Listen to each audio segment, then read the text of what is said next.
GPA stands for Grade Point Average. It is a standardized way of measuring academic credentials in the US on a scale of 0 to 4. GPA translates your grades into a cumulative number on a 4-point scale. A student's GPA is one of the primary criteria of getting into a good university abroad. However, the definition of a strong GPA depends on your subject-specific credit weightage and the grading system of the university you intend on applying to. Here is how GPA fares to grades and percentage scores within the United States. Your GPA is the sum of all grades throughout your post-tenure divided by the total number of credits. Here is an easy way to calculate it. Let's suppose you opt for 3 subjects, namely economics, mathematics, and English. Indicatively, credits for each course opted are as follows: economics 3 credits, mathematics 5 credits, English 2 credits. Let's assume your grades are an A in economics, a C in mathematics, and a B plus in English. Here are your grades translated on the 4-point scale. Refer to the table in the video for the conversion. Next, we multiply the credits with the grade.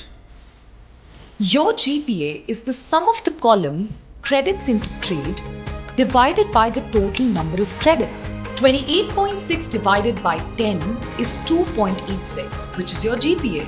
According to the US GPA 2.86, the German GPA will lie anywhere between a 2.5 to 3.5. This totally depends upon the university and the program you're looking at. Did you notice? In the German GPA, 1 is the highest grade as compared to 4 on the US scale.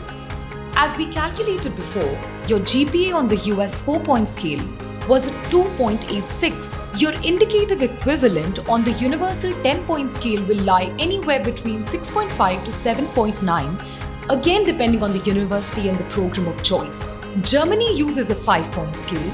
The US uses a 4-point scale. Canada uses a 4-point scale. Australia, Ireland, France use the percentage system. France also accepts letter grading. Whether your GPA is good or not depends on the academic objectives and on the university and program of choice. A GPA of 3 to 3.5 is considered good in many colleges and universities. Top universities usually require a GPA higher than 3.5. Don't worry if your GPA is lower than 3, you can still enroll for certain programs in international universities. To know more about these options, head over to upgradabroad.com and look for the perfect course according to your GPA.